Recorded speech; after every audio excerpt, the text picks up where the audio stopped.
Hello friends, my name is Bridget and welcome back to my channel. Hope you're having a great day, and today we're talking about some more true crime. So today we're talking about an unsolved disappearance, which may have a very strange ending. It's unknown what happened to Patricia Meehan, but today we're going to talk about her case. It's a little bit different than a normal true crime case, so without any further ado, let's jump into the video.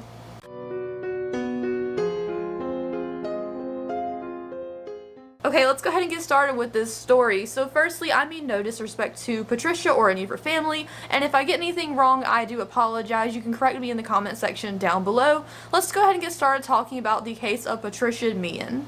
So Patricia Meehan was born in Pennsylvania, and when it came time for her to go to college, she decided to move to Oklahoma to pursue an education in daycare. Now, after about 2 years of this, she decided to change it up again and decided to move to Montana, where she would pursue a job with the veterinary industry, taking care of animals. Now that we know a little bit about Patricia, let's talk about the night all of this went down. Apparently, Patricia was in a decently bad time of her life. It was kind of a jumble, but nothing terribly bad had happened to Patricia until this specific night. So on April 20th, 1989, near Circle, Montana, on a country road in the middle of the night at 8:15 p.m., this woman, Peggy, and her parents were on her way to go visit her sister. Now behind Peggy, there was a driver named Carol who was an off-duty police dispatcher, and it came up that a car was going to head on in the other lane hit Peggy. So Peggy swerved and pulled over to the shoulder to avoid the collision, but the car that was in the wrong lane ended up hitting Carol, who was behind Peggy at the time. Now, the driver of this car that swerved into the other lane was Patricia Meehan. Peggy and her parents went to check on the driver. Carol Heights had stepped out of the vehicle kind of dazed but uninjured, but she got out of the car kind of dazed when the woman of the other car, Patricia, walked up to her car and just stared at her. She didn't say anything. She didn't say, "Oh, I'm sorry." She didn't say, "Are you okay?" She just stared blankly at Carol, maybe seeing if she was okay, if she had caused any bodily harm to her, but she didn't say anything. She just stared at her. Carol said it was a very weird experience, but Patricia just stared at her blankly for a minute, and then she left. She just stared. Never said anything. Nothing. Just stared at me. I will never forget her. So the family that was driving, Peggy's family, Peggy and her mother went to go get help because it was 1989, they didn't have cell phones, but the father stayed to make sure the scene was okay and to make sure that Carol and Patricia were alright. Now at this time, as Peggy and her mother are driving away, they see a woman by a fence, because this was on a country road, it was by a field. They see someone on the other side of the fence just staring at them as they're driving away, which happened to be Patricia. So as she just staring, Peggy said it was like she wasn't involved with the accident. She didn't know who this woman was. It was like a bystander just observing the wreckage scene, as people do, because you know when you see a wreck, people just kind of gather and just look from a distance. That's what she thought was happening. She didn't think this woman was actually involved in this incident, but that was the last time anyone saw Patricia Meehan. Now, within half an hour, the McCone County Sheriff's Department was out there looking for Patricia, as she was not seen. Now, it's known that Patricia went off into the field. Now, until 3 a.m., they were able to track Patricia. They followed her tracks away from the road, but after that, there was no more evidence of where she might have run off to. The Sheriff's Department knew who they were looking for because they ran the license plate and saw who the car was registered to, but they didn't know whether she was running away as a fugitive because she had caused this wreck. Maybe she thought she had hurt them or killed them.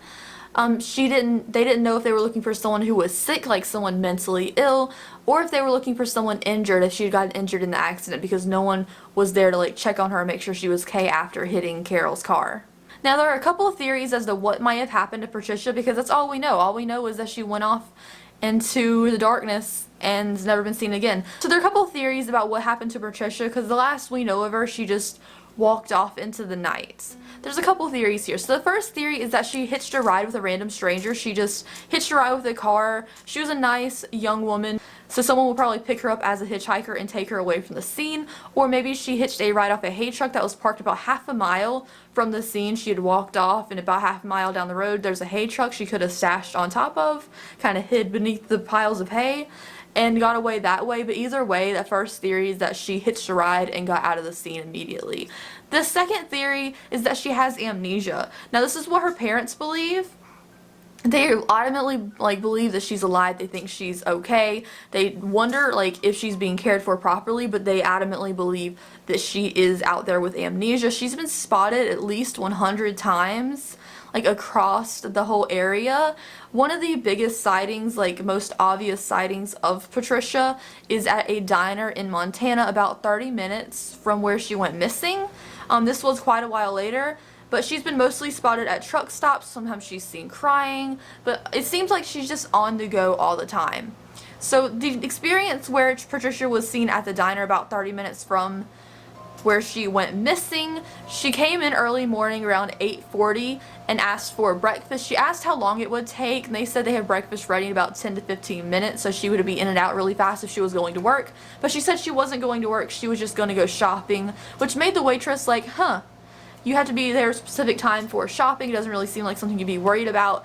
But as she was worried about like how long she would be there, she ended up staying there for about an hour and a half, just kind of solemn and blank. The waitress kept coming by to ask if she was okay, but she just had a really weird presence, and she stayed for an hour and a half even though she was asking how long this would take. Now, we don't know if Patricia had a head injury from the accident. She could have very well either ran away thinking she had injured or killed somebody and didn't want to face the repercussions of that, or maybe she got injured on the head and then she ran away just like not knowing who she was. That's what everybody believes. They seem like, oh, maybe she got amnesia from the wreck, she hit her head, and she doesn't know who she is, so she just wandered off trying to find herself or discover like her past. And it's at this point now kitty tail, it's at this point now where the damage would probably be irreversible. She probably never will find out who she is if she went missing that long ago. But at like a certain point, you have to wonder, did she run away or does she have amnesia? She doesn't know who she is. She's just hitching a ride, trying to figure it out. That's what her parents believe. But I think I'm leaning more towards she ran away. Anyways, that is all the information we have about today's case. Sorry it is a shorter one, but there really isn't that much information. The basics is there was a car wreck and the girl walked off into the night, and that's the last we heard of her. So anyways, thank you guys so much for watching today's video. I hope you enjoyed it. If you like shorter or longer videos, please let me know down below so I can kind of base what video I want to do next off what you guys want to see. I hope you guys will subscribe to my channel. I am a newer channel. I do appreciate everyone who subscribes, and I will see you guys later. Bye!